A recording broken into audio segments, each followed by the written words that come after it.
Hello, everyone, and welcome to Forest Glen Park. It's the second game of the doubleheader today here on a Thursday evening between the Huntington University Foresters and the Marian Knights. Marian won game one, and Huntington here, Coach, will turn to their ace to try to get them back on track in game number two. Yeah, it was a real disappointing loss. It's kind of the way that they've lost games all year. Really good starting pitching, and then kind of let it go at the end. I thought Oxley was going to work his way out of trouble. Second and third, nobody out. He gets 2 ground balls. He gets 0-2 on the next hitter, but then he hangs a breaking ball right down the middle, and the guy didn't miss it. So give credit to Marian. They had good at-bats at the end of the game when they counted, and Huntington didn't. So. And both teams left quite a few runners on in that first game. Marian left 10 on, but they came up with those big hits late in the game. And I watched some of game one. It seems like Huntington kind of missed some opportunities early in the game at the plate as well. Yeah, no doubt, no doubt. And whenever you can't close somebody out, which Huntington has struggled with all year, it's not always just the pitching, you know.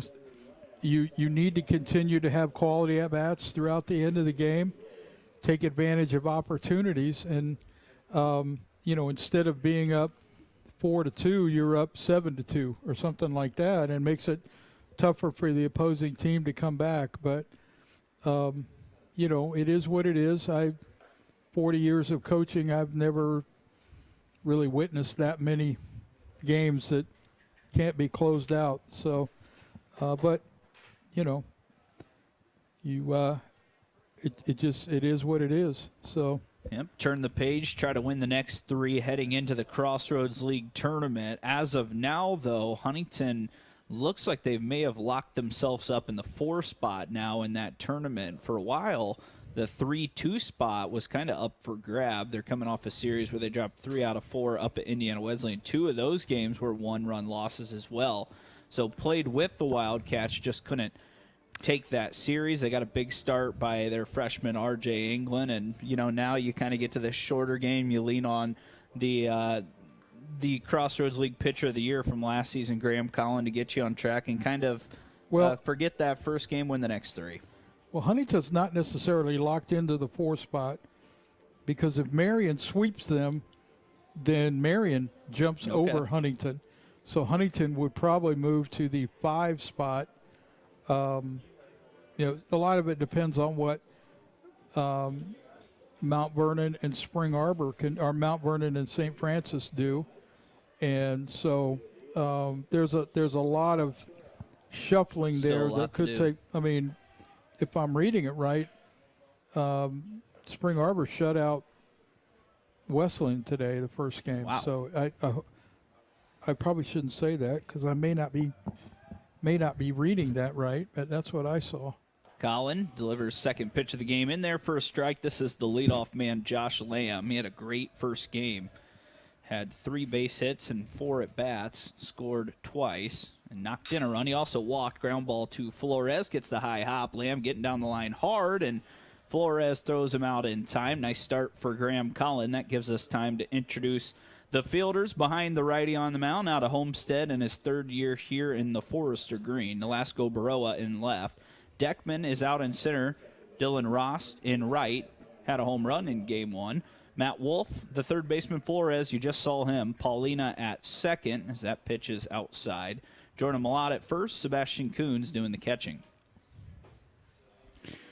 Yeah, their leadoff hitter, Lamb, had good swings all day, I thought, in the first game. Flores deep in the hole, going to have to get rid of this one quickly and shows off the arm strength there. Flores was busy in game 1. He's already busy here in game 2. Nice play. That was a nice play. And, Marian's shortstop, Rylan Huntley, made a really nice play in the first game. To end the game, correct? To end the game, yeah. Right at the end, went deep in the hole, and now he's up at the plate. First pitch from Collin, fouled away. Collin on the year having another strong season, 5-3 in 9 appearances, 5 complete games, all in these 7-inning formats. Here's the 0-1 pitch. That's up too tall. It's 1-1. 3.09 ERA, 55 innings pitched, 53 strikeouts in that time. 1-1, breaking ball foul back. Huntley will be batting third in this game, 2 for 5 in that first game. Struck out, popped out, and strikes out again here looking. Graham Collin has his first of the night, and he's got a quick first inning. We head to the bottom of the first. Foresters looking to score some runs.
Back here for the bottom of the first, the Foresters will be greeted by a big righty, Chris Adams, who gets another start for the Knights. He's 3-6 with a 5.58 ERA. He's got the second most appearances on the team with 11.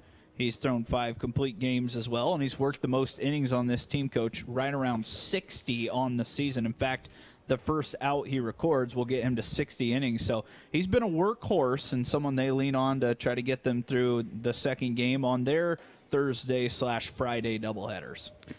Yeah, looking at his stats a little bit, he's got 50 walks and 50, almost 60 innings, which is interesting. Yeah.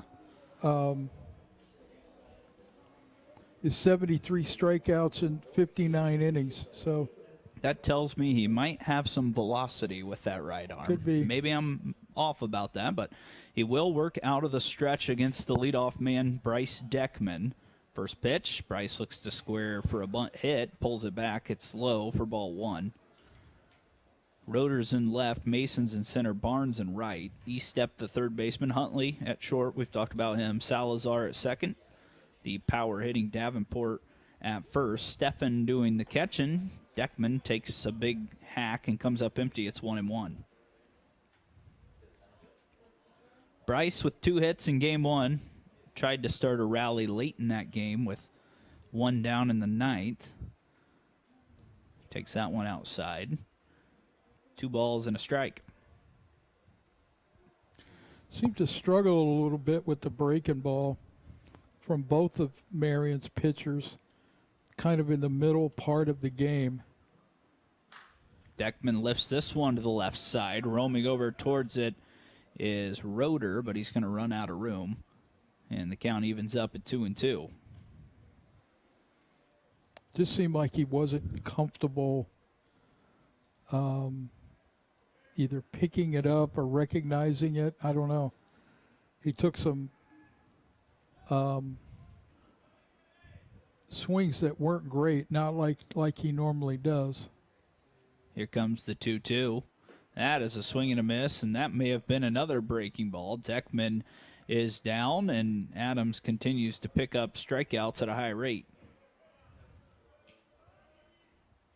I'm going to bring up Gregory Nolasco-Baroa, 1 for 4 in game 1. He also walked once, scored a run, and knocked one in. Had a triple, I believe, all the way back in the first inning of game 1. Did I see that correctly? Well, it was a double. He went to third on the throw to the plate, yeah. He hits one sharply up the middle, and he's got another base knock there. This time it'll just be a single. And he gets the offense going here with one down in the bottom of the first. Seems to be swinging it a little better as of late. Yeah, not too bad. I'll give a chance for Matt Wolf, who steps up to the plate. Huntington would love to jump out here early to a lead, and then turn the ball over to their ace, try to get through another complete game performance. That breaking ball doesn't find the zone. It's ball one. Can tell on the broadcast the shadows have almost completely covered the entire infield except for partially on the right side. You talked about it. That throw from maybe third to first can sometimes get a little dicey during this second game of the doubleheader. Yeah, sometimes it's an adventure. It's a 1-1 count. Adams gets the sign from Stefan. Always working out of the stretch. The big righty delivers. Wolf taps it foul. 1-2. Well, the other reason why you would like to get a lead in this game is Marian's closer's got really good numbers. And I don't think you want to get into a situation where you're behind late in the game. Wolf hits it sharply to the third baseman, leaping catch, and then Baroa getting back just in time. Wolf has had a couple of those today where he's hit it pretty hard, but right at someone. And that one is going to be a line out to the third baseman. That's out number 2. Jordan Malott will step up.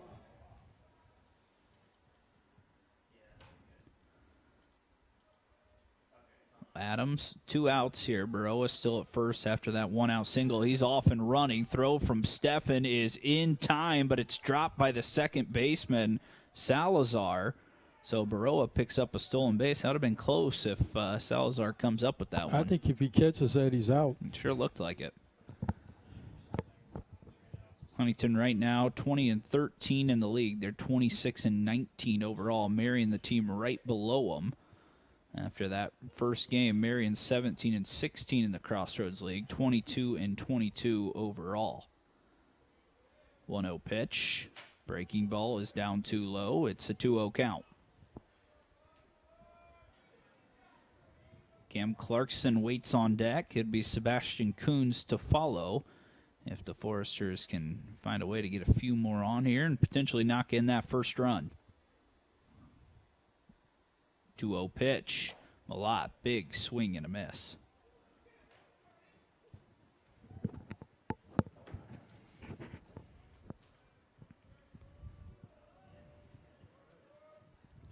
Yeah, Huntington has struggled through the first 4 hitters trying to catch up with that fastball. Here's the pitch. Runner off again towards third. That's into left field, and Baroa creates a run on his own.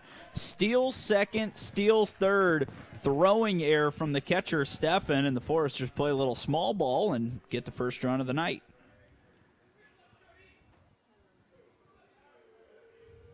Any way you can get them, you'll take them, and Baroa is aggressive. Maybe could have been out at second the first time around, but puts the pressure on the defense, and they make the mistake. Foresters lead 1-0, and now Malott draws a walk.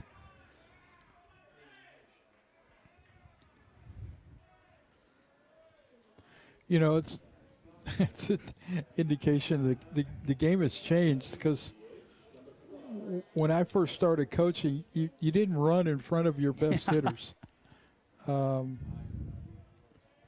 But to your point, you know, being aggressive and kind of making things up. Excuse me as I swallow a bug. So.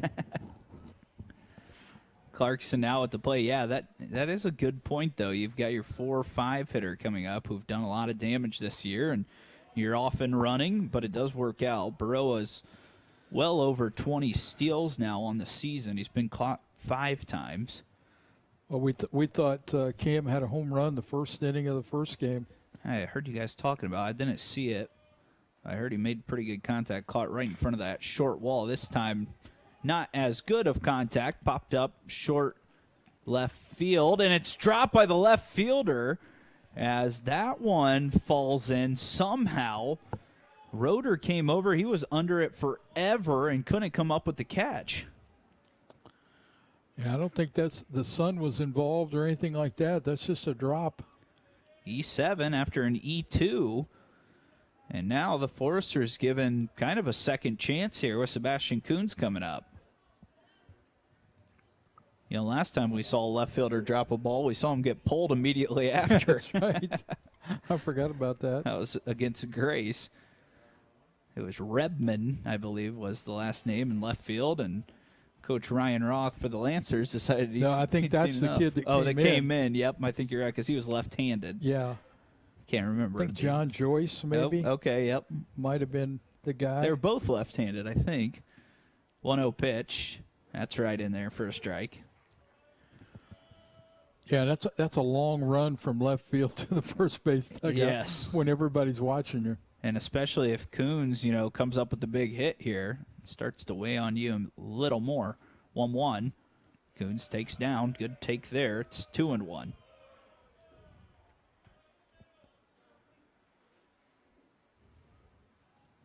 Malott, not a ton of speed at first. Just a very moderate lead. Excuse me, Malott at third. Clarkson at first. Really doesn't change things, as that one's called a strike. You know, there are so many guys in Huntington's lineup that you're just trying to get going a little bit. And, you know, your tournament's right around the corner and you'd like to get hot as a team.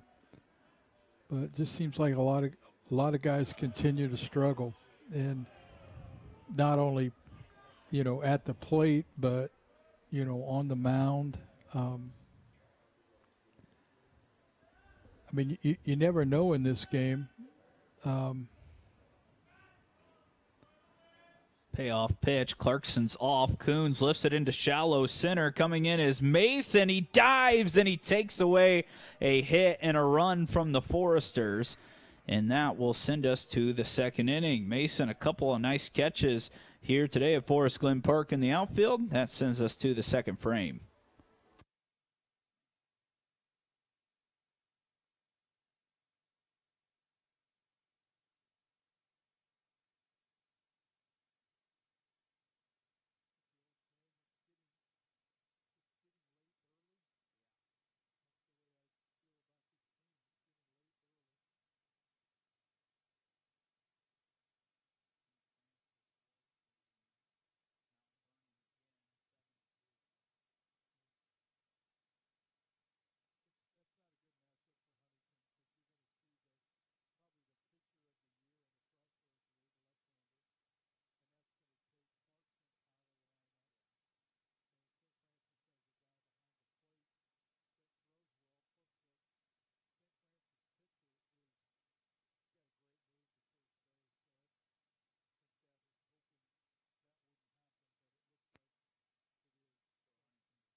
Welcome back for the bottom of the second. The Foresters get one, despite two errors from the Marian Knights in the first inning. And now Bryce Davenport, one of the best power hitters in the conference, steps up on the left side. Colin delivers a fastball too high. It's 1-0.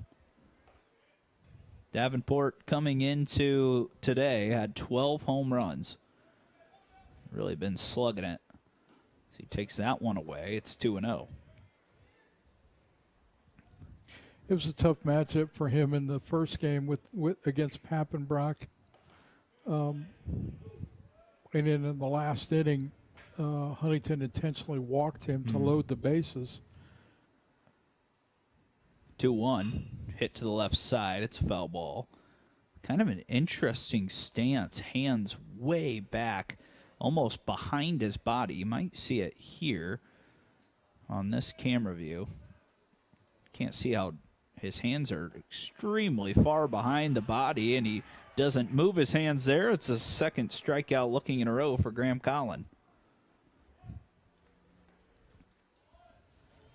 Might be a trigger mechanism for him where he, his hands are in close, but as a pitcher delivers, he moves them away and back a little bit. I don't know. Pearson Barnes, who came up with that big hit in the first game, hits it to Flores. He's got another chance, and this time throws it a little low. Malott able to dig it out. That's the third chance for Flores here in this game 2, and he's been perfect on the first 3. Whatever Davenport's doing, keep doing it because you've hit 12 home runs. Exactly. So. Take a replay look at this ground ball to Flores. See the throw maybe just a little low. Malott able to stretch and take care of it. And this is going to be a quick inning as long as the Foresters can come up with a play, and they cannot as Deckman went back on that ball. Not a great read, and that falls in for a single. Yeah, that's a tough play. It's a full swing. Yep.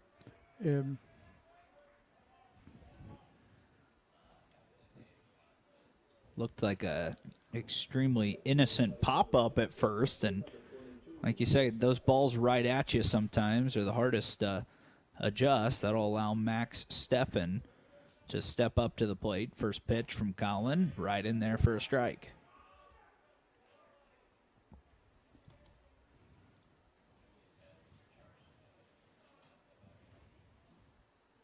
Sounds like there's some chirping down there. I don't know who's doing it.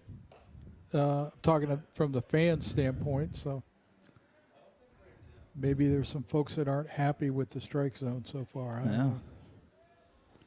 Got a good view of it right here behind home plate as Collin throws this one by Malott. Runner is looking to go from first to third. It's going to be called a dead ball, and he's going to get third on a jog instead, and that kind of brings back nightmares for the Foresters because that's exactly how they lost the game up at Indiana Wesleyan this past weekend. It was a Collin overthrow on a pickoff move. Well, right-handers don't throw to a base to pick people off. They throw over to hold them close because you're just not going to pick guys off. And that we'll see if that comes back to hurt them. Man on third. See that play. Malott maybe could have got his body in front of it and knocked it down, but not the best of throws. It's a 1-2 count. Top of the second. The pitch is up and out of the zone. Kuhn's able to stab it. You know, with turf, guys, they feel like sometimes they don't have to get their body in front of it because they think they know what the bounce is going to be. But that's a play where you don't have any shot to get the out. So, slide over there, smother it, keep the guy at first base. Yep. That way you're thinking probably going to have 2 hits in order to score this guy, whereas now it's just 1. Collin gets a ground ball to the right side, and staying out of the way of it was Paulina. Maybe not the way you teach it, but it's an out as we head to the bottom of the second. Foresters still up 1-0.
Back here at Forest Glen Park, Preston Usman alongside the longtime skipper, Coach Mike Frame, field named after him.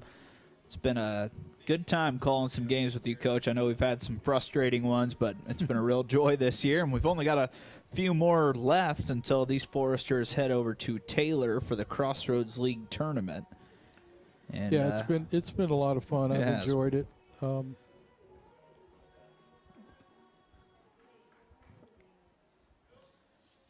Feels like it.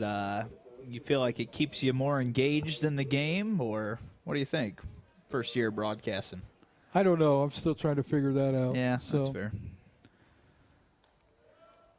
Sometimes I think I need to move to Montana and just get away from everything. But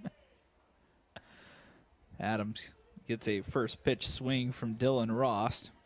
Homered in game one, had a couple of strikeouts as well. That was his third long ball of the year. As Adams, still just working from the stretch, delivers the 0-1 pitch. Rost takes down low. yeah, Dylan had a good at-bat there. He took a fastball the other way, which the pitcher from Marian, he continued to pound guys away, breaking ball away, fastballs away.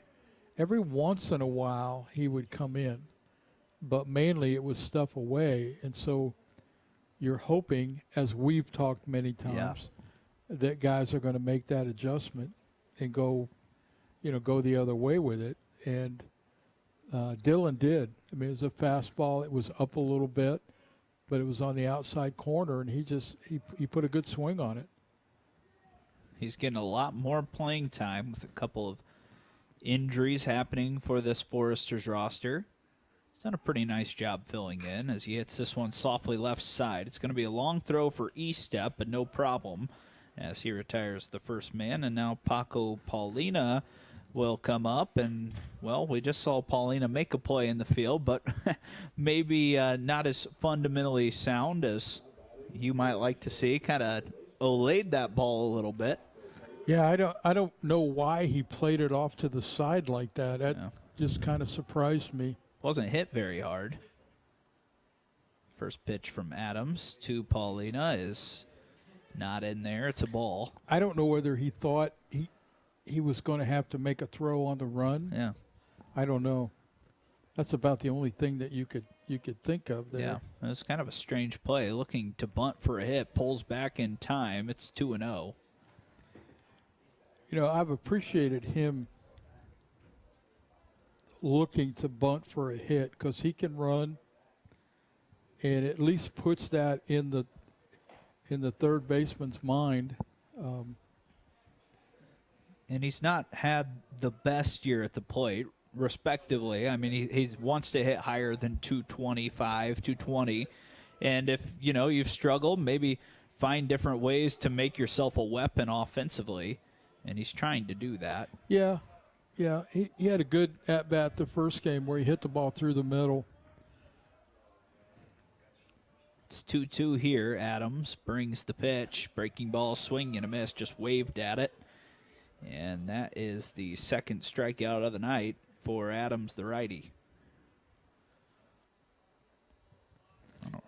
When you look at doing something in the tournament, Paco is somebody that you feel like you got to get going a little bit. Kind of feel like he might be that one piece in this lineup that if he gets going, it takes your team obviously to a different level. Well, the catchers are going to have to start swinging it a little bit. Yeah. 1-0 pitch. Flores takes down.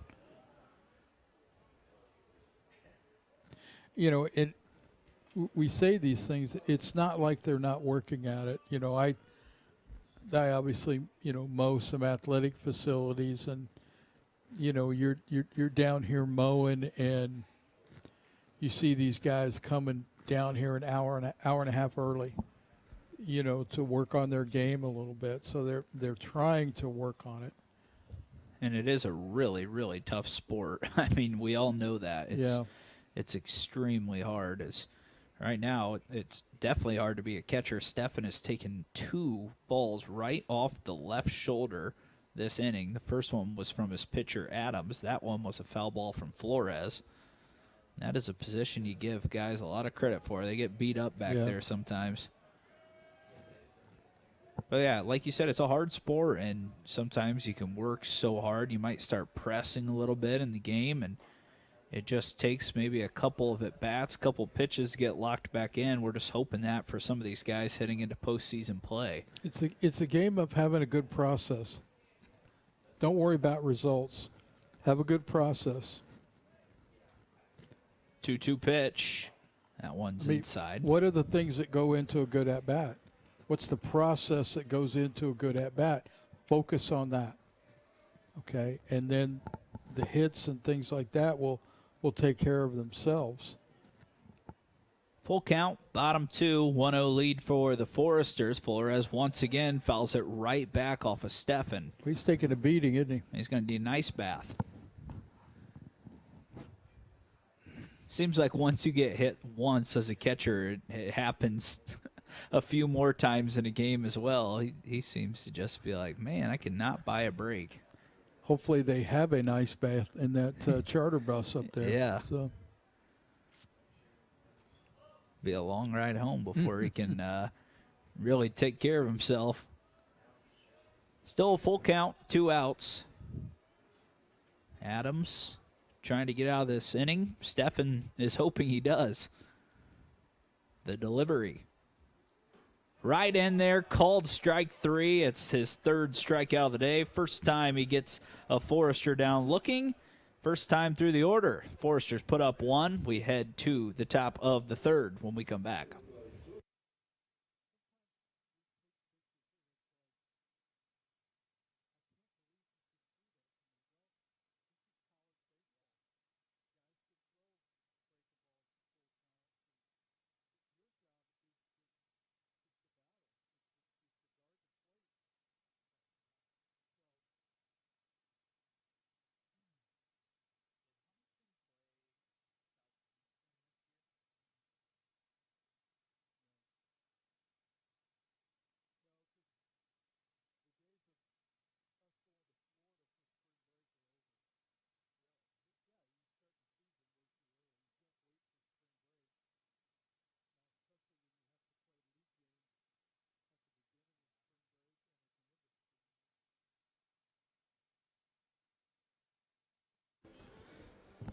Welcome back to Forest Glen Park. We are on to the top of the 3rd here in the 2nd game of the day between the Marian Knights and the Huntington Foresters. Well, Coach, I just asked you this in between innings. If Huntington had played Southeastern this year, it's an NAIA school down in Florida, correct? They had 5 guys this weekend in their rotation or bullpen as this first pitch is launched into right field. Estep splits the gap. This could be 3 if the Foresters can't get it in. He's looking for it, but will slam on the brakes. Lead-off double for Estep. Because that's the 8-hole hitter doing some damage right away off Graham Cullen. To get back to my point, I have been an advocate for NAIA athletes, basketball, baseball for a long time because I think they're a lot of times just as good as D1 guys. And, you know, maybe they don't get all these looks. They had 5 guys this week throw over 95. They had 1 guy top out of 100. They had another one at 98 and 3 more at 95 this weekend. It's just amazing to see that talent at this level, and I think a lot of people kind of blow it off, but these guys are really good ball players and deserve the national attention that they're getting on Twitter and Facebook nowadays as well. I just hope the velocity doesn't turn into an arm surgery at some point. You're right. That is definitely on the rise as well. We've seen that a lot in the big leagues already this year. That bunt's pushed foul. It seems like pitchers in the major leagues right now, they're going down right and left with shoulder injuries, elbow injuries. Tommy John, obviously. And a lot of those guys have an arm injury that occurs before they even get to college or pro ball. It's because they're throwing too much, my opinion, throwing too much in the summer, showcases, all those kinds of things. Ground ball left side. Wolf eats it up, throws it over in time. That keeps the runner on second. You know, you're talking about Southeastern. Last time we went to the national tournament, we got sent to Georgia, and we went to the Georgia Athletic Hall of Fame for the opening round dinner. So we're there, and all of a sudden this commotion breaks out somewhere, and so kind of calms down pretty quickly. And I asked the guys on the way back, I said, what happened? And they said, well, there was a fight. And I said, who got into it? What two teams got into it? And he goes, no, it was Southeastern guys fighting Southeastern guys. What in the world? Well, I wouldn't want to be necessarily fighting their pitching staff right now. They got a couple of guys that will throw up and at you, and you might be out for a while.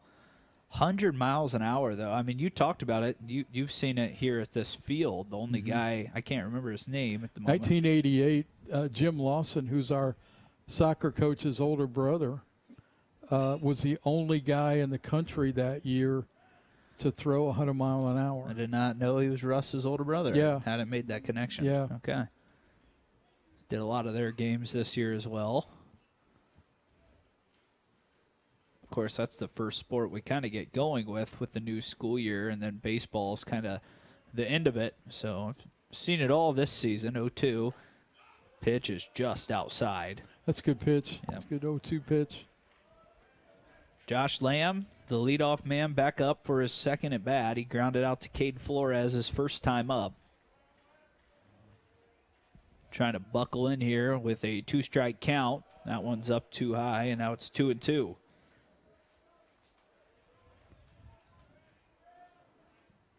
Did Russ play baseball here as well? That's what he originally came to do, Okay. was to play baseball. And then he and another guy, it's a base hit. Yeah, the wave's on, too. Now they're going to throw up the stop sign. Deckman smartly hits the cutoff man Malott. Now runners on the corner with just one out. Yeah, he played baseball his first year, and then he and his roommate, a guy by the name of Darren Tecklenburg,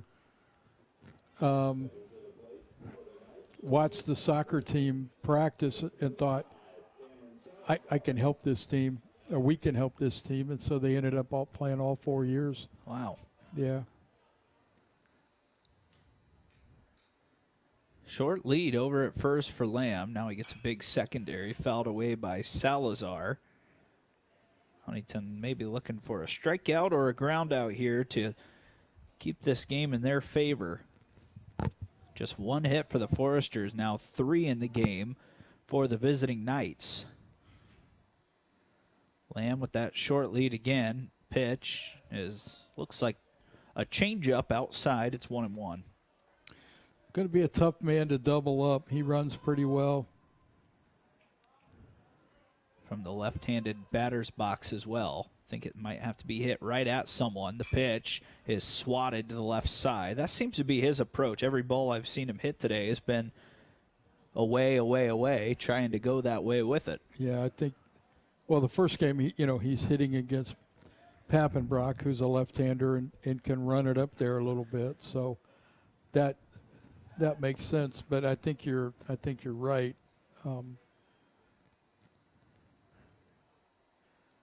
I would think if he hits a ground ball anywhere, it's probably going to end up being a run. That's my guess here. He hits a fly ball instead. It's to deep enough left. I don't think they'll have a play. It's caught out there by Baroa, and he's just going to eat it and throw it into the shortstop Flores. I don't think he has a play at the plate, but he doesn't even get behind the ball to give himself a shot at the plate. He just kind of dances with it. And I know I'm being harsh, I get that, but that's just not fundamentally sound in any way. Yeah, he never really got himself in a good spot to even have a chance, like you said. Yeah.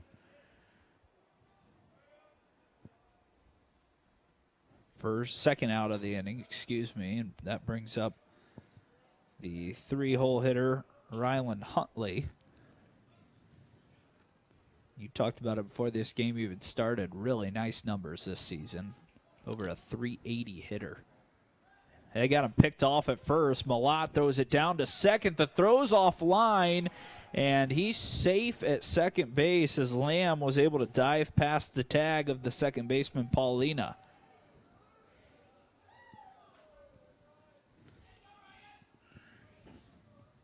Oh, another unforced error. It won't be an error on the Foresters. It'll be a stolen base, but it feels like one, as Lamb was completely dead in the waters, and instead he gets down to second base.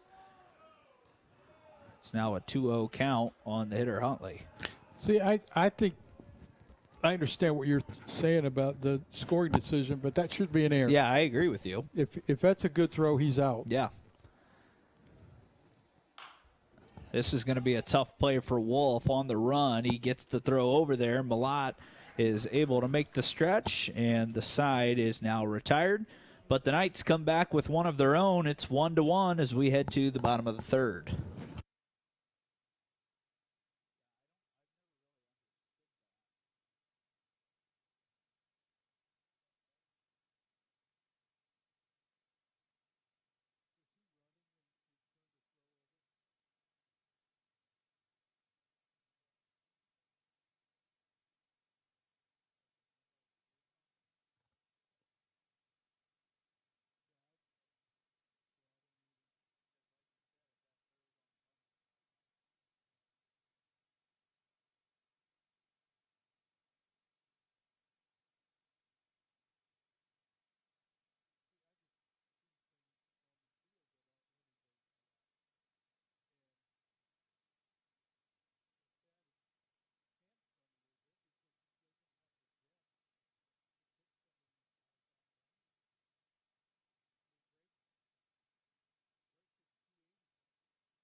Back here for the bottom of the third, we're tied at 1-1. And the first time through the order for Chris Adams, fairly smooth sailing. He did give up that one run back in the first, but he was not helped by his defense at all. 3 strikeouts and a walk. First pitch to Deckman. They called a swing at the plate there on Deckman. Well, I'd love to see that again. Yeah, that didn't look like he hardly went around the back of the plate even, but it's a swing. It's 0-1. Here's the pitch. That's bounced way short. Now 1-1 count. I didn't think that was close to being a strike. I didn't either. I've been known to disagree with umpires over the years. Well, you have to, you know. 1-1. It's a breaking ball that had Deckman fooled again. You called it. He's struggled with that pitch a little bit today, and now bleeding over into game 2. Yeah, he's scuffling a little bit right now. 1-2 pitch. There's another breaking ball, and that's down too low as the count is 2-2. He is off the knob, which is a good thing. Control the barrel a little bit more that way. See if he can find a way to get on in front of Baroa. He kind of created that first run by himself. He waits on deck. Adams delivers the 2-2. Swing and a miss. Same pitch and same result as the first time around for Deckman. He's gone down twice swinging. And Adams is now up to 4 Ks. That's 4 strikeouts for Bryce today. That's just not Bryce Deckman-like. Yeah, it seems to be a really good contact hitter. You can almost always rely on him to at least put it in play. So struggling a little bit here today as Adams delivers inside to Baroa. It's 1-0. Well, that's one of the reasons he's in the leadoff spot. He seems to have the ability to put the ball in play with 2 strikes. He's got some pop if the pitcher gets behind in the count, but he struggled a little bit today. Baroa takes a breaking ball down too low. 2 balls and no strikes. Talked about it. Greg, his first time up, hit a single right up the middle, stole second, stole third, and scored on a throwing error by the catcher, Stefan. Pitch right on the corner, called a strike.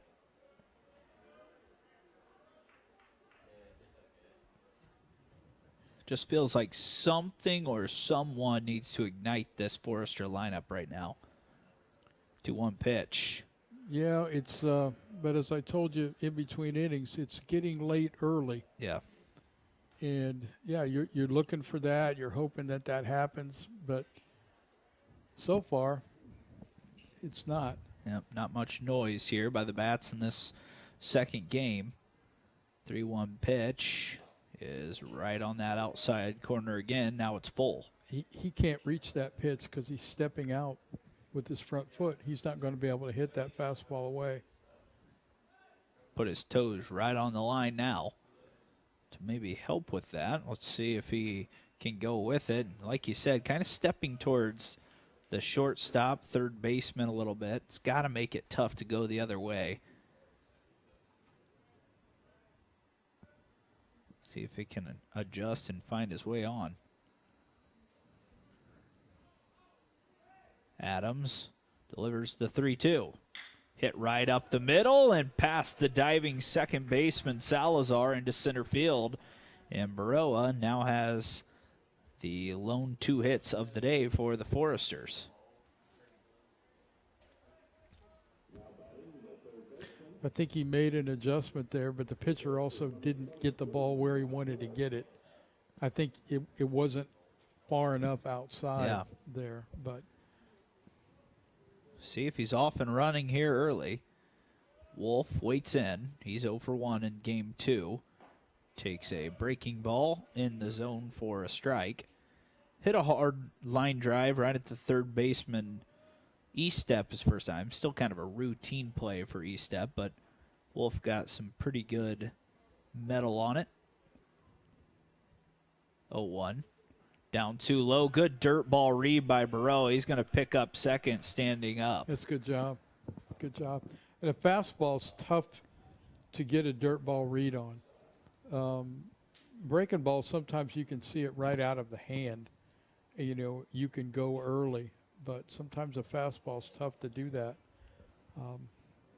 You know, it seems like this kid on the mound, the Adams kid, is kind of doing what the first game guy did. Just staying away. And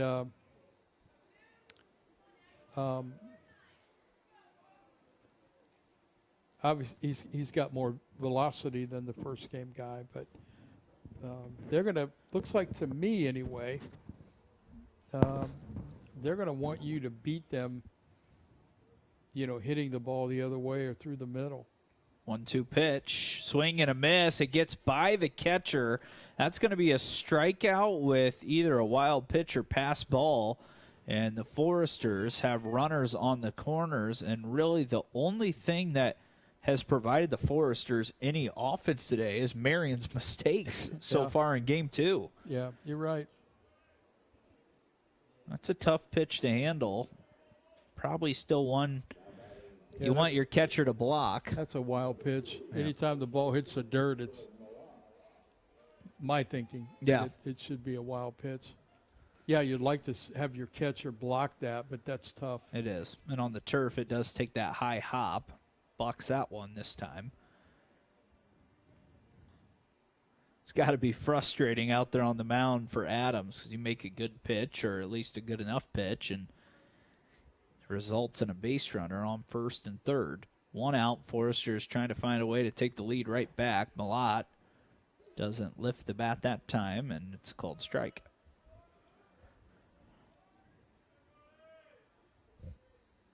The blankets and log sleeves back out here tonight at Forest Glen Park. Probably shouldn't need them on Saturday when these two teams meet again. That time it skips past the catcher again, and coming across to score, Nolasco Baroa standing up. He scored the lone runs here in game 2 for the Foresters. Yeah, curious to see. They're talking rain tomorrow. but then a chance of some rain, scattered rain on Saturday. So we'll have to see what happens with that. Of course, you have to get those games in, too, because they mean a lot for the conference standings. You can go to Monday and Yeah. play, but you don't really want to do that. No, because the tournament starts Wednesday or Thursday, correct? And they're talking heavy rain on Monday again, too. I was talking with Tom Clooney a little bit, and looks like the weather pattern over the next couple of weeks could be rainy.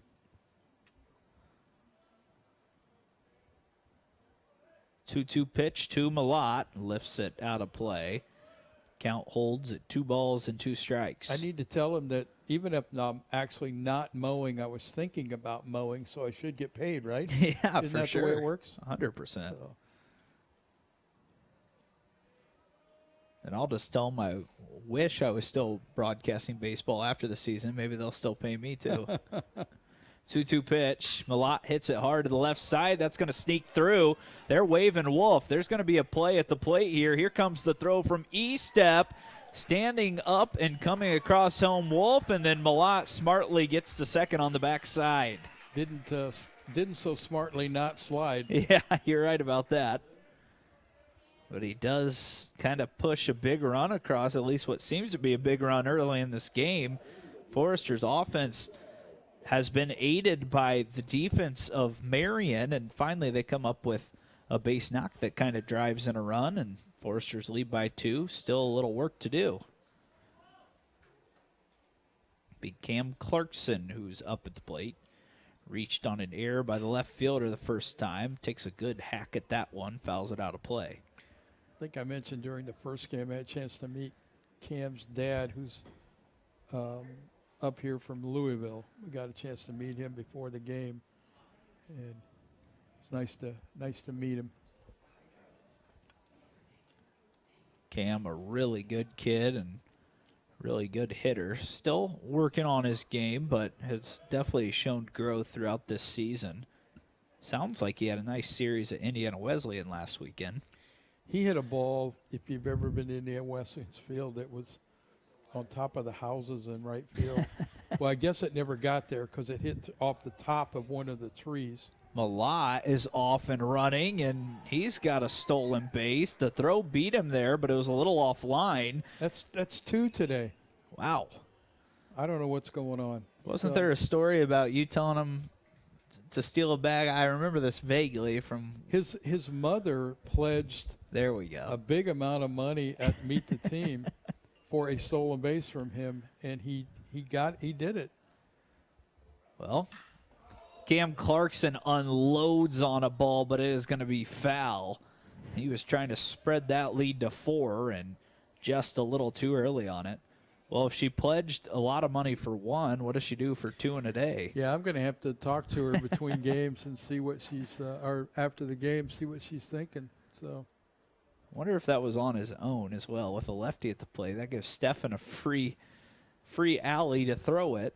And Malott didn't get in there by a lot, but he was safe. See if Clarkson can add a run. Chased, but fouled it straight back. Yeah, I'm not sure Jordy has the green light. Maybe he does, but I'm not so sure. That's fair.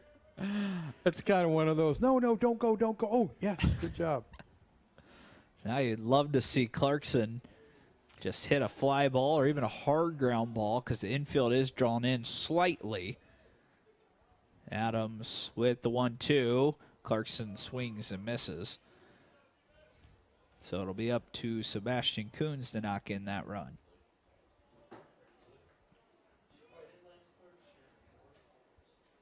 So we've got the rare opportunity here for Chris Adams to actually strike out 4 batters in an inning. Yeah. He's already struck out 3, but only has 2 outs. The pitch is hit hard by Coons again. This time the center fielder's not going to get to it as Mason couldn't track it down. Coons is on his way to second, and the Foresters have a 4-1 lead. Big-time swing there by Sebastian Coons. Yeah, boy, he hit that ball hard. Good So at bat. Malott comes across and scores the 4th run of the night for HU. They now lead by 3. And they've got another man in scoring position with Dylan Ross. Dylan Ross. I better call him the right name. Don't want to mess that up again. Dylan 0 for 1. First time up, hit a ground ball to the third baseman. Looking to add another run to the Foresters' total. It's been a little bit more of an offensive explosion here in the third inning. Aided by a wild pitch.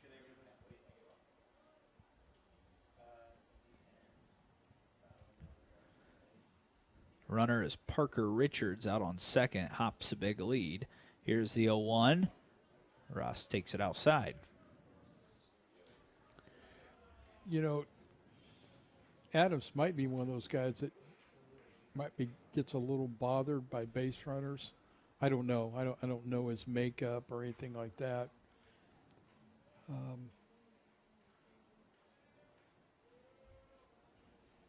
His 1-1 is on the inside corner. Sometimes you make comments like that, and there's somebody back in Indianapolis. It's a Marian fan going, "This guy doesn't have a clue what he's talking about." So just throwing that out there. Yeah, we don't see these teams all that often. One time a year, 1-2 pitch is down too low. Nice block. So sometimes we have to make educated assumptions. Mm-hmm.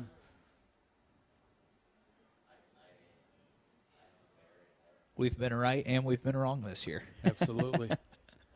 And we'll be right and wrong again in the future if Correct. the school lets us do this again. Yeah, So. true. Adams sets. He's got 6 Ks on the night. Here's the 2-2. And he's got his 7th as that is in there, called strike 3. The Foresters, though, add 3 more to the scoreboard. They lead 4-1 when we come back for the 4th.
Welcome back for the top of the 4th. Bryce Davenport will step up to the plate as Graham Collin works into his 4th frame. He's only thrown 38 pitches so far. Given up 1 run. It was an earned run back in the 3rd inning. 3 hits against him so far. He struck out 2. Delivers first pitch. It's a rollover to Paulina. Kind of side swipes it again. Does make the throw in time. And it's another ground out and a quick out for Graham Collin. He's a guy that Davenport can generate offense just on his own, with 12 home runs. So anytime you can get him out, that's a good thing. That'll bring up Pearson Barnes, who looks to bunt for a hit, pops it straight up. Graham Collin with the sliding catch. Who says pitchers aren't athletes? He makes a nice play there. Graham came here to either play third base or the outfield and pitch in the rotation. So he's a good athlete. And that's a ball that the coaching staff is okay with their pitcher going to catch. Oh, yeah, yeah. I'm just saying because the pop-ups, you always see the pitcher running out of the way, and obviously he's the only one that had a play there. But 2 pitches, 2 outs. His 3rd one is outside for a ball. I remember a few years ago we were playing at Spring Arbor and a pop-up. Just the easiest pop-up you will ever imagine comes up to Alex McCutcheon, who's on the mound. And Alex reaches up and just flat out drops it. And, boy, did he get some grief for that. He's one that should have been able to catch a pop-up. He played outfield Well, in you would high think so. school Yeah. and first base. 2-1 pitch. Just popped straight up in the air. Last time I said it should be an easy inning. This time it will be as Flores makes the grab. Let's do the math here really quick. That's a 6-pitch inning for Graham Collin. That sends us to the bottom of the 4th. The ace doing what he does best for the Foresters.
Back here for the bottom of the 4th, it's Paco Paulina who will get things started for the Foresters. It's still Chris Adams who delivers pitch number 75 of the evening for a strike. Paulina again with a big swing and a miss. Kind of waved at a breaking ball to strike out swinging his first time up. Here's the 0-1. Hit to the left side. Could be a tough play. Paulina's got good speed. The throw's in plenty of time, though, as E-Step retires the first hitter here in the bottom of the 4th.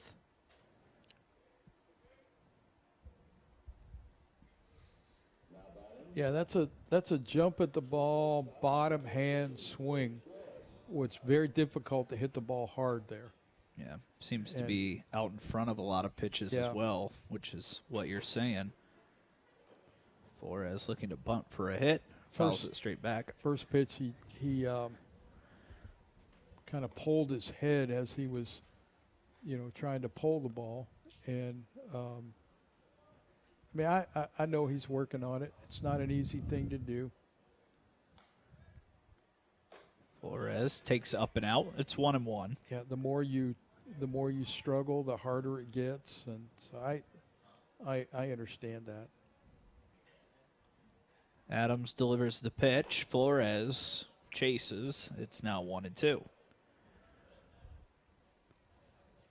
I don't know if that ball was out of the strike zone or not. It looked to be slightly up, but maybe right at the top of the zone. Here's the 1-2. That one's in the zone. Flores gets a good piece on it, but it's right at the left fielder Roeder, who this time makes the grab. They had him played perfectly. Yeah, it was a really great swing, just didn't get the result that time. So that'll bring up the leadoff man, Bryce Deckman.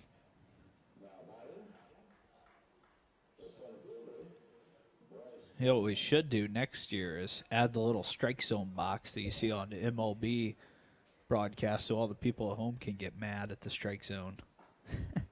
I always think that's crazy. They'll have the box up for the MLB broadcasters, and they'll have a monitor in front of us like we do, and they'll say, well, that's on the outside corner, kind of. Gets you a good look at it.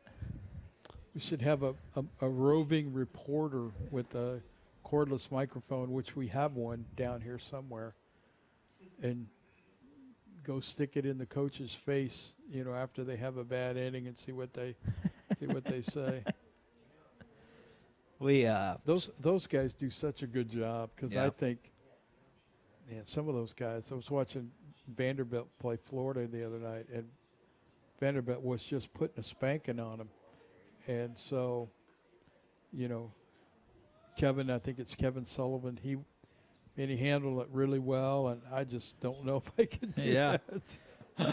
So I guess it's easier when you've already won a national championship, right? Yeah.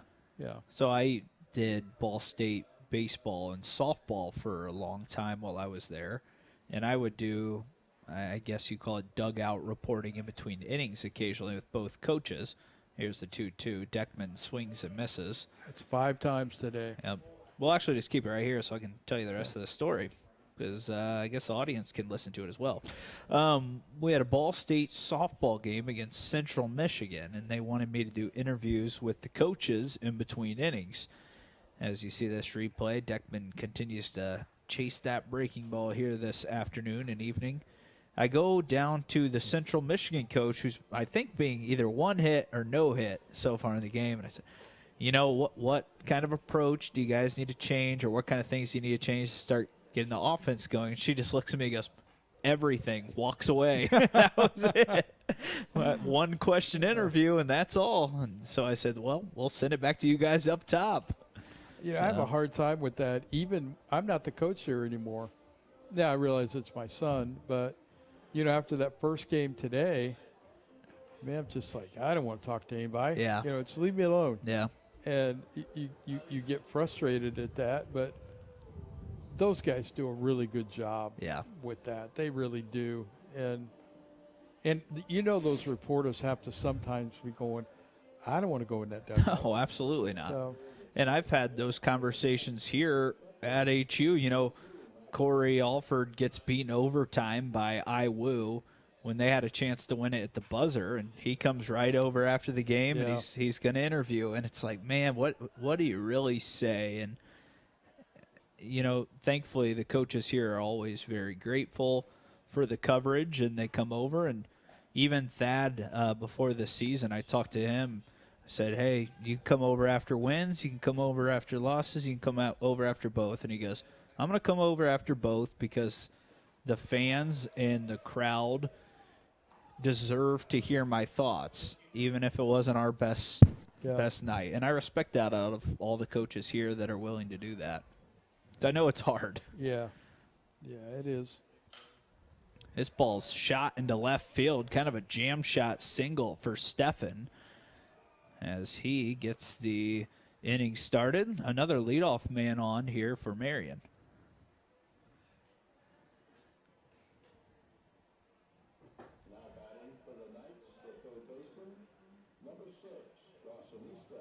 Looked like a pretty good pitch. He just kind of fought it off and dumped it over Wolf's head at third base. It's been the bottom of the order that's actually had some success tonight against Graham Collin. This guy right here had a double into the right field gap his first time up. Dawson Eastep, another good swing, fouls it straight back. I mentioned this in the first game. There's a really good player that played professionally and I think went to Kentucky named Chris Eastep that runs an indoor facility down in Indianapolis. And I don't know if there's a connection there or not with this young man. Well, Chris, if you're listening in and you are related, let us know. Sometimes I do hear from people through the comments section. They'll let us know, that is indeed a connection or not. A 1-pitch, swing and a miss. We had a couple times we went down and played at Grand Park, and Chris would let us come over because you couldn't hit at Grand Park. There wasn't any place to hit. So he would let us come over to his facility about 5-10 minutes away and let us hit, and so it's awful nice of him. Another swing and a miss. That's the third strikeout of the night for Graham Collin as he got Eastep to chase there, and that'll bring up the center fielder, Caden Mason. I also, when I have more time, usually will do some research of rosters. Today I came pretty much straight from work, so sometimes there's bios that maybe tell you a little bit about their family, or if, his dad was indeed Chris Eastep, who's a professional baseball player. They give you that kind of stuff. So Maybe I can check it out and see if we can dig anything out. Colin delivers first pitch fastball up high. I was trying to get down here to talk with Todd Bacon, the coach at Marian. We've known each other all the way back to his days when he was the coach at Goshen College. Just kind of what I did with Ryan Roth, tell me about your team, some of those kinds of things. Colin's pitch fouled away. And I think, prepping for different sports is a little different too, because basketball, you only have 5 to 8 guys that really play. Mm-hmm. In baseball, you have at least 18 on the field, swapping back and forth between lineups. So sometimes it's tough. Swing and a miss. Throw down from Coons is right on the money, and they cut down the base runner, Steffen. And now that's 2 outs, and Colin is just a pitch away. Well, it looked like that the runner beat him, but maybe reached back and got him on the arm before he got to the bag. That was a great throw from Coons and a nice tag from Paulina. Now 2 outs. Colin trying to work around that leadoff single that's now erased. That's outside. Estep is a Carmel grad, so there is a chance that there is some sort of... Yeah, and his facility is there in Westfield. 2-2 pitch, down too low. And Colin now needs to see if he can lock back in and shut down this 9-hole hitter. Seen a lot of walks from the 9-hole hitter this season from Forrester pitching staff, and I know that is something you're not extremely fond of.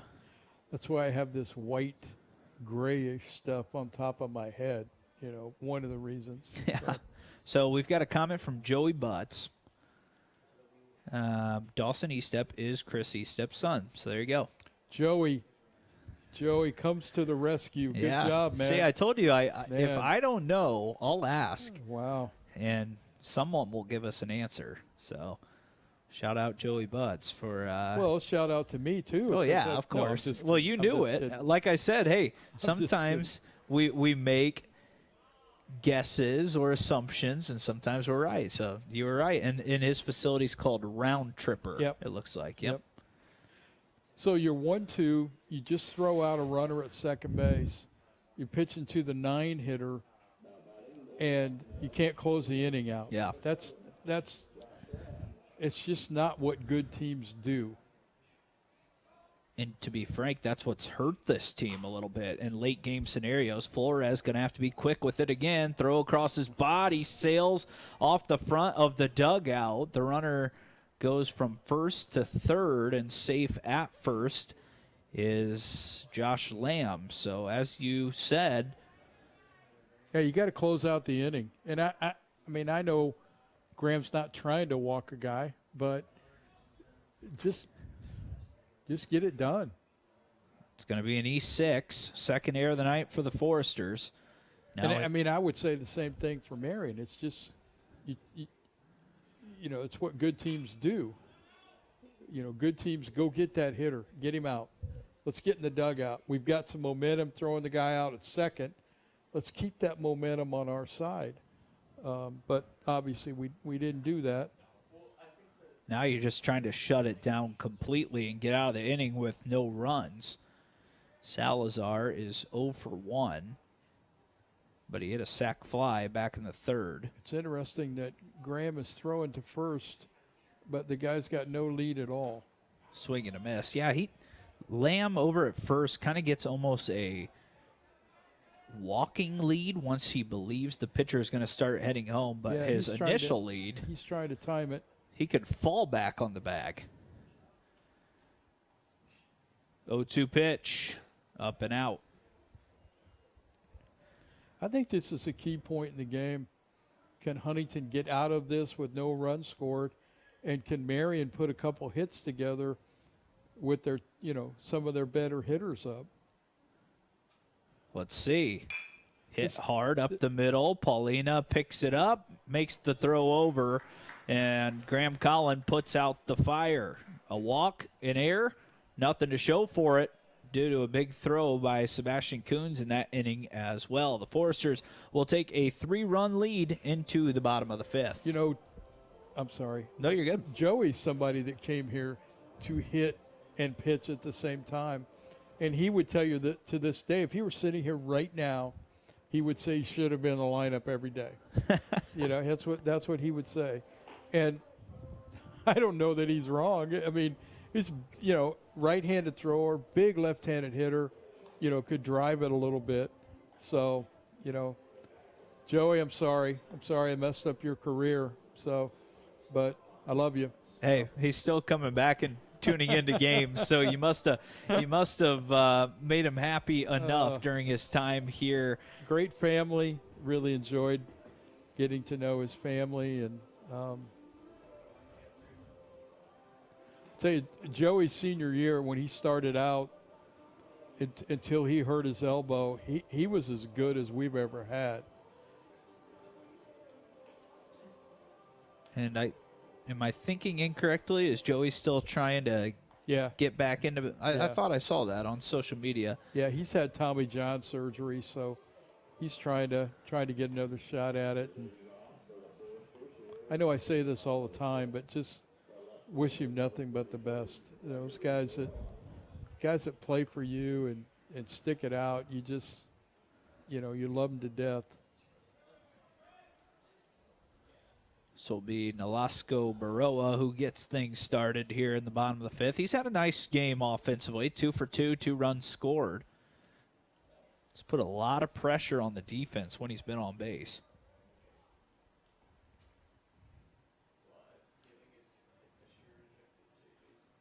The 1-0, swing and a miss. It's a good fastball right there. I think we kind of just saw what you're talking about with Baroa a little bit, stepping out towards shortstop and third. Right now, he's kind of shaking off that right hand. You occasionally see that from hitters when they come up empty on a big swing. They'll hurt their hand and kind of shake it off. I've seen it a few times this season already. I don't know what it is. Occasionally, they'll actually break what I believe is the I'm not a doctor. The hamate bone, is that what it's called? Yeah. One of those. And obviously that broke that bone in his hand playing high school basketball in his left hand. He was trailing a guy going to try to block his shot from behind, and the guy just stopped. And so Thad kind of went flying over the top of him. When he came down, it was all of his weight on his left hand. So. Well, we obviously hope that's not the case for Baroa. Yeah. He looks to be okay now. 3-1. Here's the pitch. Hit hard. That's a fair ball down the left field line. Baroa is going to cruise into second base with a stand-up double. He's 3 for 3 on the evening, having a great night at the plate.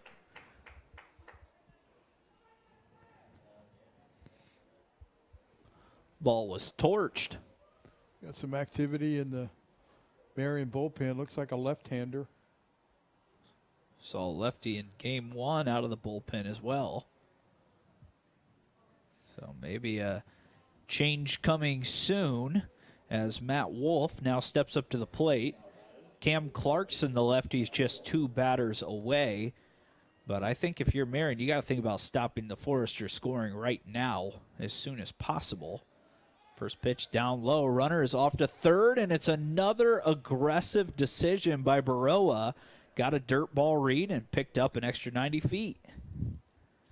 He's kind of eating Marian up in this game on the base path. Well, I don't think the pitcher from Marian was paying a lot of attention to him. Looking down in the dugout, and the pitching coach didn't seem to be real happy with that. The pitch.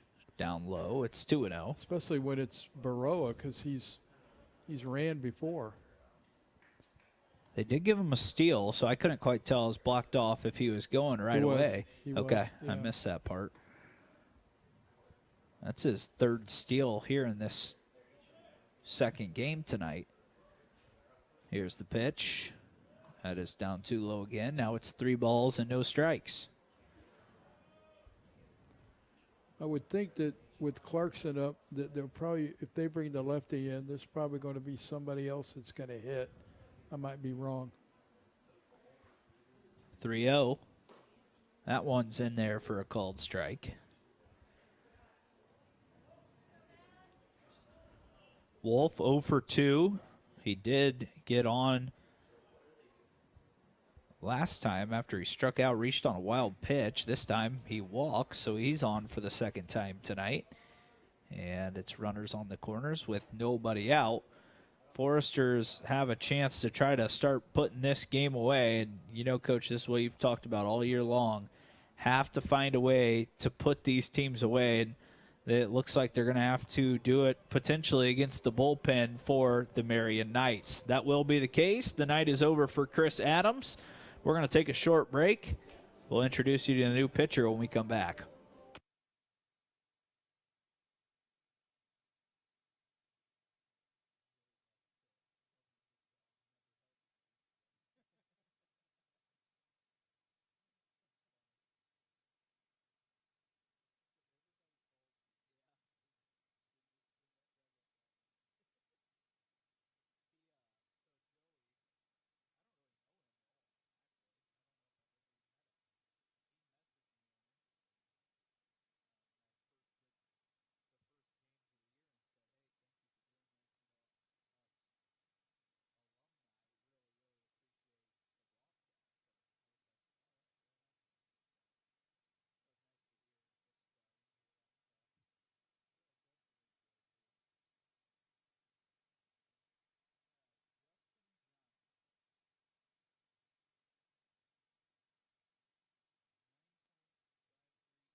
Back here, it is the bottom of the fifth, and the Foresters are in business. The move to the bullpen will bring in a lefty for the Marian Knights. It's Justin Johnson. Only 11 innings so far this year for the lefty. And first pitch, a foul ball off of the front leg of Jordan Malott, who's a little slow to hop back in there. I thought you were saying he was just a little slow. Hey, then you added to it. He's got 2 steals today, so that's true. Can't call him slow anymore. That's true. 8 appearances for this lefty. 9.53 ERA. Struggled a little bit with command. 8 walks in those 11 innings. Does have 11 strikeouts. He's in here to try to get out of a jam and really keep his team in the game. Delivers a fastball that's fouled down the right field line, out of play, and it's 0-2. I think anytime this late in the season as well, you see someone shaking their hand at the plate or fouling a ball off their ankle, you just kind of hold your breath and think, we need you to stay healthy for just a little longer. Most of these guys have some little nagging thing that, you know, they're not 100%. It's nothing like the NFL when they get to, you know, week 13 or 14. Yeah. But there's always something that seems like it's nagging on you a little bit. Malott hits it sharply to the left side, deep in the hole. Same play we saw from the shortstop, Huntley, to end game 1. He cuts down the runner at second. That was Matt Wolf, but it is an RBI for Malott, so nice job by Jordan to knock it in on that fielder's choice. That's another nice play by the shortstop. Sure is. Baroa came across to score. He scored 3 of the 5 runs in this game. And it looks like we're going to have another pinch runner for Jordan Malott, and it's going to be Parker Richards again. So we didn't call him slow. Thad did right there. Wondering if he's hurting a little bit. A little gimpy because of that foot. you know, that shortstop, that looks like an easy play. Go out there and take a ball, and with all your momentum going towards the left field foul line, turn and throw a strike to second base. Yeah. It's a tough thing to do. Got to think you got to be awfully strong in your ab area. Richards off and running. That throw is not in time as the ball is dropped. It seems like a lot of plays at second base on both sides today where the base stealer appears to be out, Yeah. but the ball is dropped. This is Zach Pelletier that's in to hit for Clarkson. You called it. And we actually saw this switch in that first game. I think Pelletier maybe came in to hit for someone else in game one. Yeah, he came in to hit for Paco. We saw him do some damage against the lefty earlier this year. And, Coach Thad Frame has talked about it. They like Pelletier's chances against the lefty. He hit it right on the screws there, but right at Davenport. So it's a good at bat. It'll go down as a line out. He's going to be a good player. He works hard. He's got a good attitude about things. It's tough to come out of high school and sit a lot because on his high school team, he was one of the dudes. Yeah. And so it's a tough thing to do, but he's handled it well, and he's going to be a good player down the road. Coons takes a first pitch strike. If Johnson can really get out of this, only giving up one run, you got to think Marian believes that's a massive success. Coons has had a couple of good swings tonight, though, as he takes a breaking ball too tight. It's 1-1. Yeah, I would think after the first game, they're not thinking they're out of this game. So, You're just talking about the NFL. That draft is tonight as well. It's about to kick off. Keep hoping the Colts trade up for Marvin Harrison Jr. I'm more interested in what the Steelers are going to do. Oh, yeah? So, yeah, not a Colts fan. That's fair. My wife is a massive Packers fan, so oh, wow. Kind of got to deal with that. 1-2 pitch, Boy. up high, throw down to third again, not in time. Foresters have taken a lot of bases here in this second game, and Richards now has back-to-back steals. He got a good jump.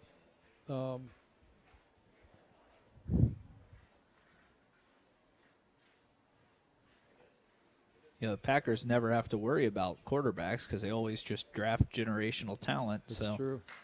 Coons lifts one into center field. It has eyes, and it drops down in front of Mason. And Coons, now with two big swings tonight, has his team up 5. And, you talked about the catchers getting going. Coons has done that here in this game.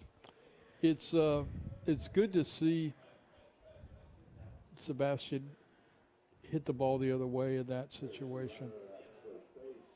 Yeah, because we've talked about it. I know people out there probably like, I'm so tired of hearing the frame guy talk about hitting the ball the other way. I get that. Another runner off. That's going to be Steele sliding from Kesternak, who's just in to run. But you're exactly right, because Coons is a guy we've seen pull.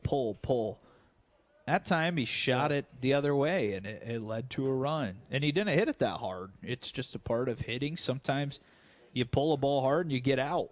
Sometimes you hit the ball the other way, it drops in. It's a good piece of hitting. If teams think that you're not going to try to hit the ball the other way, they pitch you completely different. And once you demonstrate to them that you can hit the ball the other way and you're willing to, it just opens up so many things. It's 3-0. Dylan Rost at the plate. He's 0 for 2 with a strikeout and a ground out to third. Huntington with their largest lead of the night, up 5 runs. That's a strike. I can't believe graduation is on Saturday. It's flying by. It is. Lefty's 3-1 pitch. Popped up. And that will reach the trees. It'll be a full count. You talked about it in between one of our breaks, though. Huntington not losing anyone? I'd have to look at the roster. They're going to lose Wolf. Okay, yeah, Matt Wolf. Yep. Yeah, but everybody else is back. Yeah. So it'll be interesting to see what the roster configuration looks like next year. 3-2 pitch, popped up and out of play. In this age of everybody wants to transfer all the time, you're right. You never know. You never know what's going to happen. With the transfer portal, you remember Steve Alford telling me, sometimes you've got to recruit your own guys as hard as you recruit new guys. Popped up. Let's see who takes control. And hey, look at that. It's the pitcher, Justin Johnson, who's able to settle underneath it. The Foresters strike for 2 more. They're up 5. Graham Collin back out there for the 6th.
Welcome back to Forest Glen Park.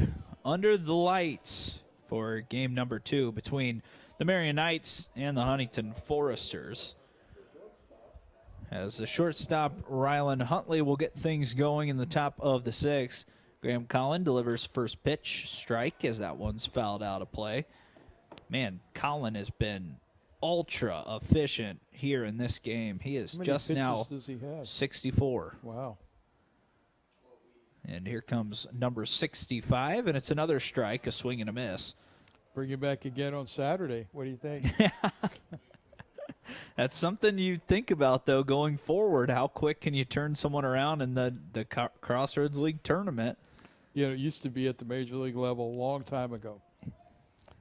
You were a starting pitcher, and most of the time you went deep in the game, and then you came back 2 days later and you were in long relief. Yeah. Just waiting for your next start, and that's unheard of today. Yeah, now you throw 15 pitches and you're out for a day, it seems like, out of the bullpen. Yeah. I was just talking to someone about that the other day. Why are all of these guys having so many arm injuries when a guy like Bob Gibson had 29 complete games in one season? It's just hard to fathom. Well, Bob Gibson wasn't throwing 100 mile an hour. Yeah. I mean, he could run it up there. And he wasn't, playing all summer on a travel team. Yep. And going to showcases every weekend to try to bump up his velocity.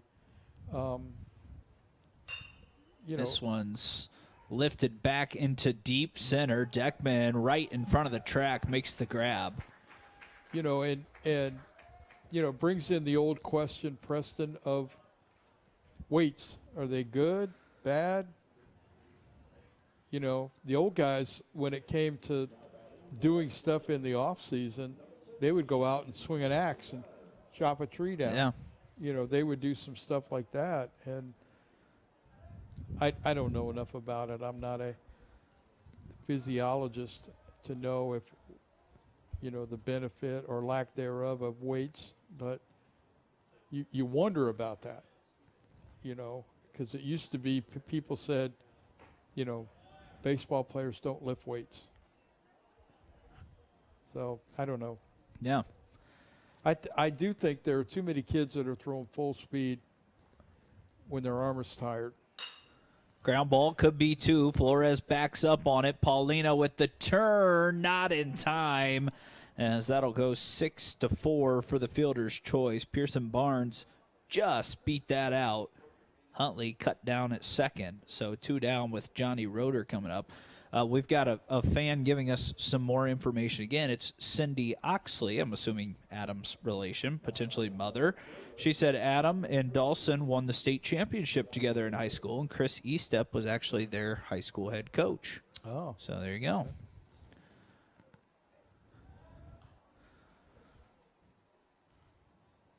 I told you, sometimes you just got to lean on the fans to enlighten you and give you information that we kind of knew but needed help with. It's hit softly to the left side, foul. Well, Chris, if you're listening, hope you're doing well. Hope you're healthy.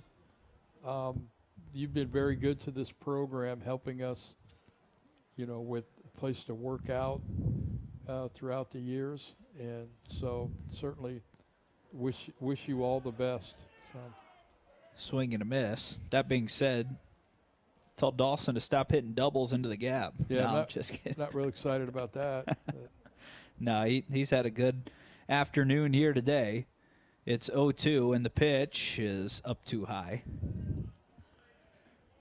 I said this in the first game. Shout out to Langston Ginder. Langston, I got your text between games, and give me a call when you get a chance.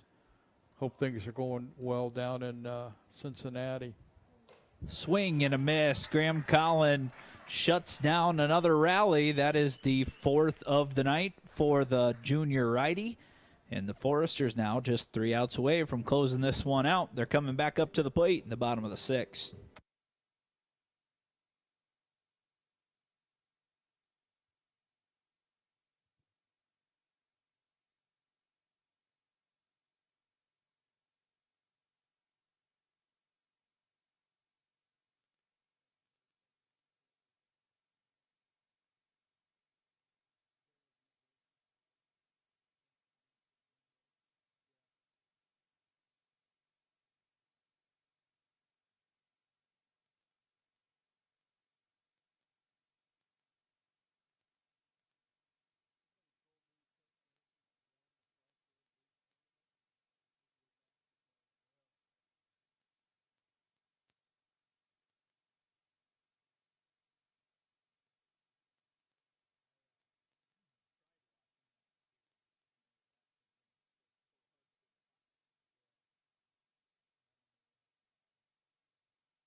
On to the bottom of the sixth. It'll be Paco Paulina getting things started for the Foresters. He takes first pitch, breaking ball outside.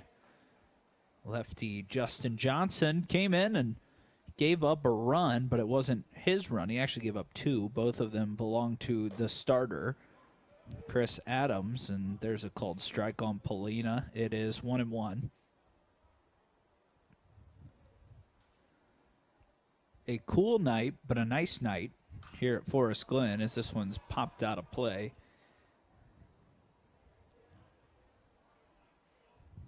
I think the temperature is supposed to bump up a little bit this weekend and think so. Into next week. Maybe a little bit of frost again tonight. Yeah. Is that what I understand? It was 32 when I got up this morning.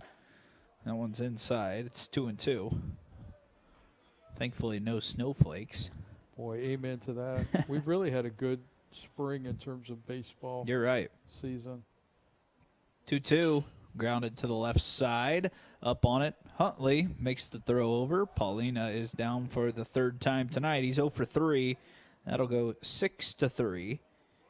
And that's the first out of the inning with Cade Flores stepping up.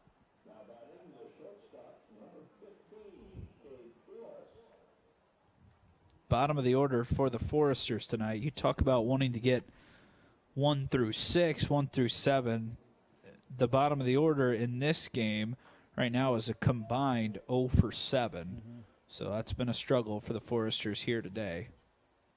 It's something that's got to kind of get stretched out. The lineup has to get a little deeper to maybe make a push in that tournament coming up.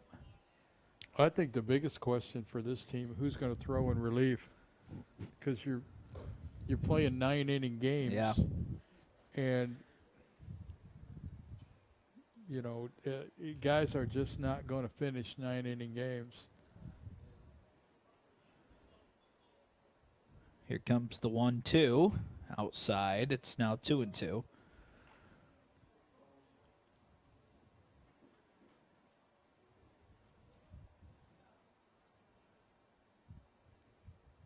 Here's the pitch.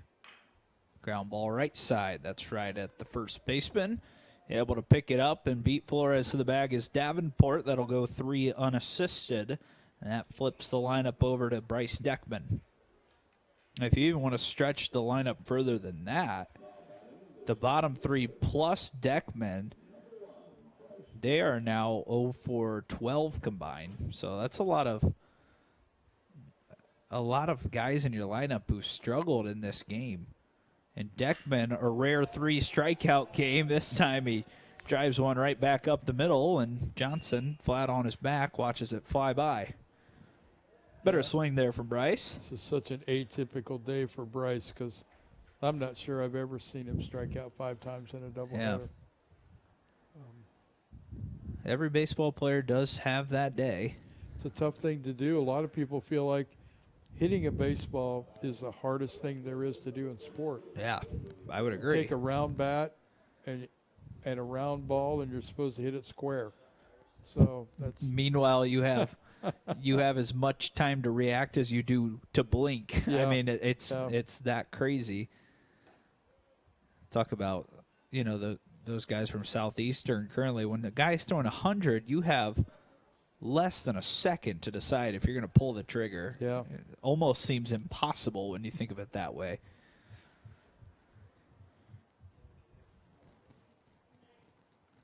Yeah, you almost have to go up there and sit on a particular pitch. Here goes the runner again. Throw from the knees is in time as Deckman's tagged out.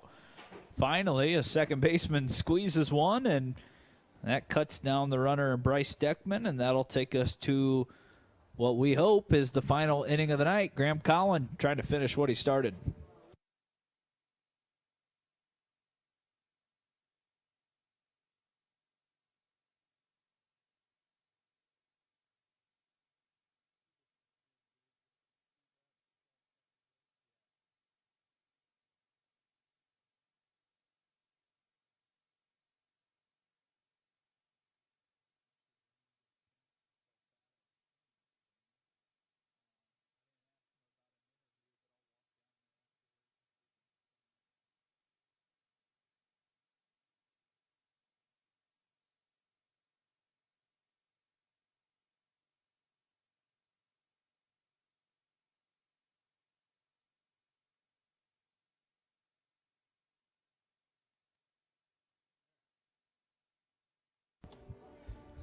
We are back for the bottom of the 7th. This inning only scheduled to be 7 innings, so Graham Collin has a chance for another complete game performance.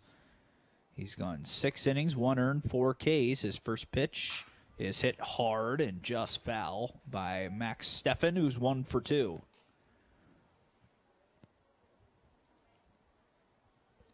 I feel like Graham is not necessarily at his best stuff, but still just holding this lineup to 1 run.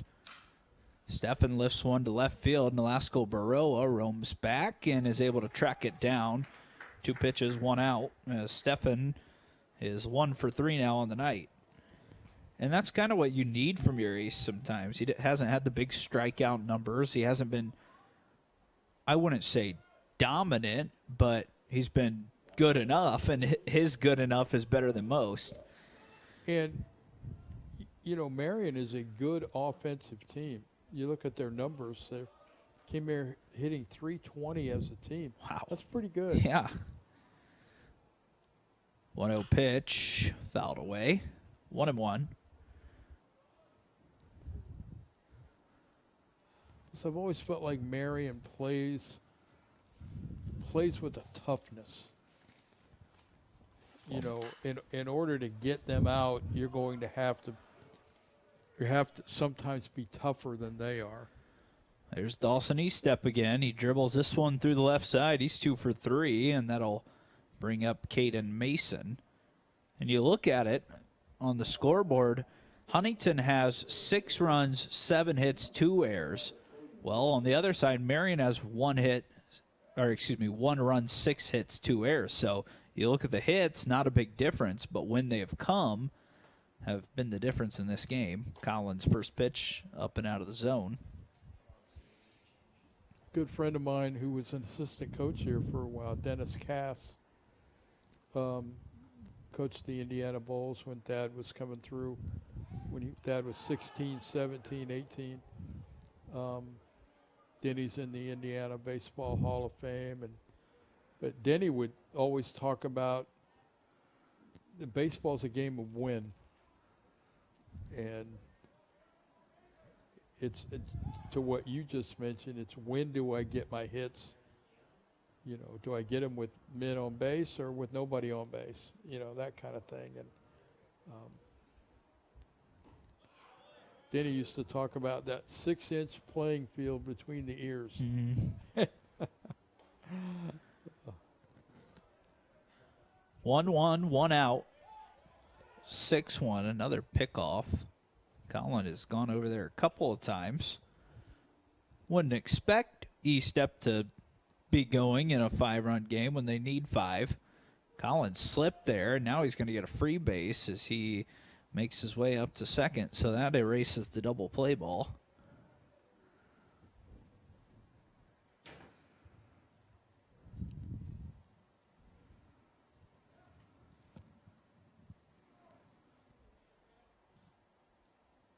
Graham will look in at Coons and delivers the 2-1 from the stretch. Hit softly to the left side. That might be a hit. Wolf's going to have to be quick with it. Arm fake. Got the runner at second. A brilliant play by Matt Wolf. He fooled that runner Eastep out on second and cut him down. That's just that's such a heady play right there. Because you're right, the runner or the hitter's going to beat that out, and just boy, what a great job. Okay, so you're the longtime baseball coach. Would that be a hit for the hitter, and then a? No, it'd be a fielder's choice. Okay, a fielder's choice. Yeah. I didn't know because he's going to run it out, and it's not a force play, so that's one of those interesting ones that you don't see often. So it's just a fielder's choice, and it goes 5-4. That's what I would think. Yeah, I think so too. I just didn't, I don't know if I've seen that a whole lot. Up the middle, one hop to Paulina, gets rid of it, and the Foresters are victorious here in Game 2, and Graham Collin once again goes the distance. Didn't have his best stuff, but once again, it was good enough tonight, and the Foresters do take care of business here in Game 2. Yeah, I think there are several outings this year where Graham he's been a pitcher. He hasn't been a thrower. Yeah. He's locating all 3 pitches, knowing that he doesn't have a great fastball that particular day, and just been impressed with that. So. Yeah, he's just one of those guys. You give him the ball, you've got a good chance of not having to take him out of the game. I mean, he's going to give you everything he's got. He gets another complete game. This time he gets a win in this game. He's 6-3 now on the year. His ERA right below 3, and the Homestead product has done it again for his coaching staff. Foresters move up their record on the year to 27, and 19. They're now 13-5 at home, and they are 21-13 in the conference. So they've got a chance to continue to battle on Saturday. We're going to get the headsets off, try to get Coach Dad Frame on the mic, talk to him about this doubleheader.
Welcome back to Forest Glen Park. Preston Husband alongside Coach Thad Frame. 6-1 winners here in Game 2. Coach, we talked about it.